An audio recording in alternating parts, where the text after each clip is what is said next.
Bathroom Breaks and Bedtime Tales presents Malcolm Goldman and the Seriously Broken Arm by Sevastian Winters. It was a Tuesday afternoon in early spring, the kind of day where the world smells like mud and possibility. Winston, our intensely disinterested basset hound, was doing what Winston did best, sleeping in a patch of sunlight on the back porch. The tennis ball Malcolm had been throwing, ostensibly for Winston's benefit, landed in the old oak tree at the back of our yard and lodged itself in the crook of a branch about 12 feet up. Any reasonable 7-year-old would have let it go. We had 14 other tennis balls. Winston hadn't even been awake for the game. In truth, he never had. Malcolm, as we all know, was not any reasonable 7-year-old. I was inside making a sandwich when I heard the thud. It was the particular kind of thud that a father recognizes in his bones before his brain has time to process it. I was out the back door before the echo cleared.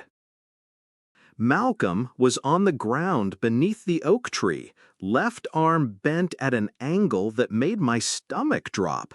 He was staring at it with the expression of a scientist observing an unexpected result. "Dad," he said, his voice very careful and very controlled, "I think my arm is broken." I think you're right," I said, already kneeling beside him. "Don't move it." "I wasn't planning to," he said. Then, after a pause, "Winston's ball is still up there." Malcolm cried in the car. Just once, briefly, when we hit a bump on Elm Street and the arm moved wrong. He made a sound I'd never heard from him before, sharp, small, and completely unperformed. Sarah reached back from the passenger seat and took his good hand without saying anything. He didn't let go until we pulled into the hospital parking lot. After that, he didn't cry again. By the time the doctor was wrapping the cast, Malcolm had reframed the entire situation to his satisfaction. "It's basically armor," he told the nurse. "That's one way to look at it," she said. "Knights had armor," he said, "and they were very brave." "They were," she agreed. "I'm very brave," he confirmed. "You really are," she said, and meant it. The cast was white. Malcolm studied it on the ride home with the intensity of a general surveying new equipment. "People sign these," he said. "They do." "Important people sign them first," he said. "That's a thing." "Of course." Sarah's decree was absolute. Malcolm was on the couch for the rest of the day. No running, no climbing, no operations of any kind. Malcolm accepted these terms with the dignity of a prisoner of war and immediately began working around them. By mid-morning, he had established his command center, a cushion fortress. His clipboard was propped against his knees, his magnifying glass was on the armrest, and was Winston conscripted as a footrest, whether Winston liked it or not. Sarah had brought him a juice box. It sat untouched on the end table. "Dad," he called as I passed the doorway. I stopped. "Yeah." "I need you to call Mrs. Kowalski." "Malcolm." "Not for me," he said immediately. "For the investigation." "What investigation?" I asked skeptically. He motioned me over and took on a conspiratorial tone. "Come on, Dad, there is no investigation, but she gets lonely and she likes to spend time with me." "Is this about cookies?" I asked. He looked wounded. "Cookies?" Dad, I'm shocked. I tell you about our lonely neighbor, and you think it's about cookies? I stifled a grin. So I should tell her not to bring cookies then? Oh no, tell her chocolate chips and peanut butter chips, he said, and coconut too. So I was right. No way, Jose, he answered. This is about the signing situation. Signing situation? He held up the cast. The signing situation. There's an order of precedence. And what's the order? He consulted his clipboard. Mrs. Kowalski first, then Mr. Parker, then Emma. He paused. Mr. Connolly's on the list, but I'm putting him at the end because he'll probably say something grumpy about it, and I want the good ones first. That's very strategic, I said. I'm a professional, he said. Mrs. Kowalski arrived 40 minutes later. She hadn't called ahead. She simply appeared at the front door with a pot of chicken soup, a tin of cookies, and her reading glasses pushed up on her forehead the way she wore them when she was in a hurry. I heard, she said to Sarah, and came inside. She set the soup on the stove, transferred cookies to a plate, and came to the living room doorway. She stood there looking at Malcolm, the cushioned fortress, the clipboard, the cast, Winston pinned beneath his feet, and her face did something warm and complicated. Well, she said, you've set up operations. Someone has to, Malcolm said. She crossed the room, settled into the armchair, and held out her hand for the cast without being asked. Malcolm presented it with great ceremony. She signed it in careful cursive, Eleanor Kowalski, and drew a small cookie beside her name. Malcolm examined it through the magnifying glass.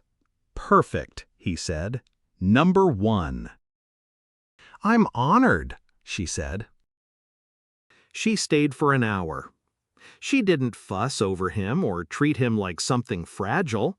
She just sat the way she sat in her own kitchen, comfortable and unhurried, and let Malcolm run his operations while she updated him on what he'd missed that morning. The Johnstons' cat had gotten into Mr. Parker's bird feeder again. There was talk of a pothole on Maple the city had been ignoring for 2 weeks. The whole neighborhood is going to want to sign that, she said. I know, he said, but something in his voice was quieter than usual. Mr. Parker came after lunch, unannounced, carrying a book about knights. Not a little kid's book, a real one, with photographs of actual medieval armor.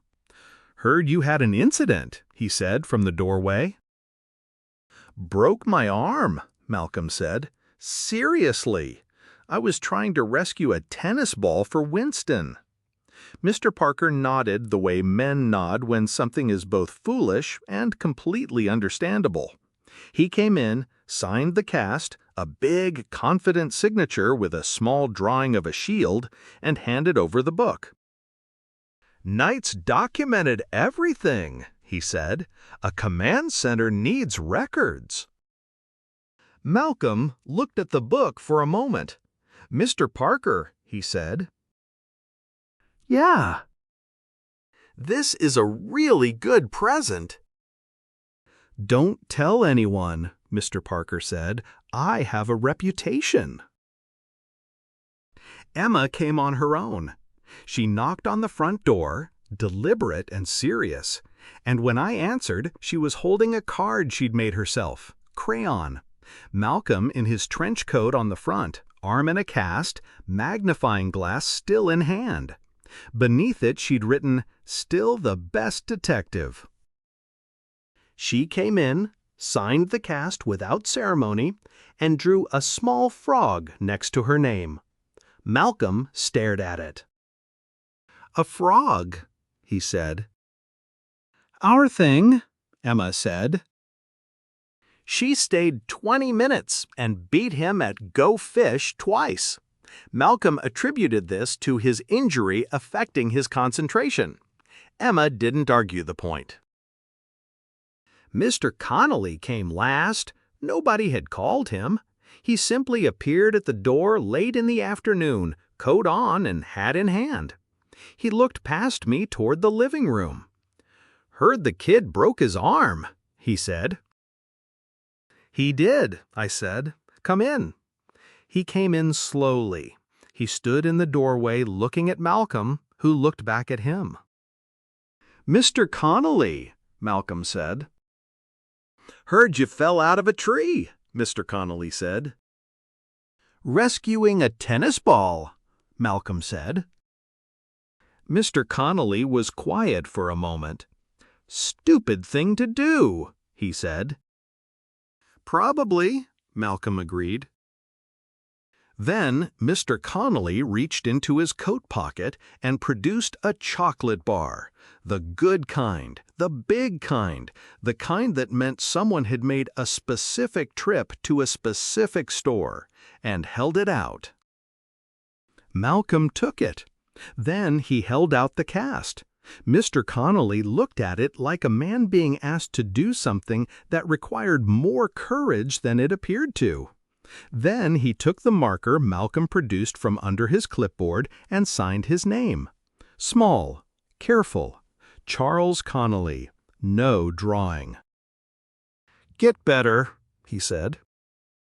"Yes, sir," Malcolm said. Mr. Connolly put his hat back on and let himself out. Malcolm stared at the signature for a long time. "Dad," he said. "Yeah." "Mr. Connolly came." "He did," I said.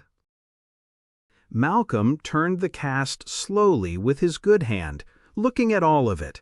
Mrs. Kowalski's cursive, Mr. Parker's shield, Emma's frog, and Mr. Connolly's small, careful letters.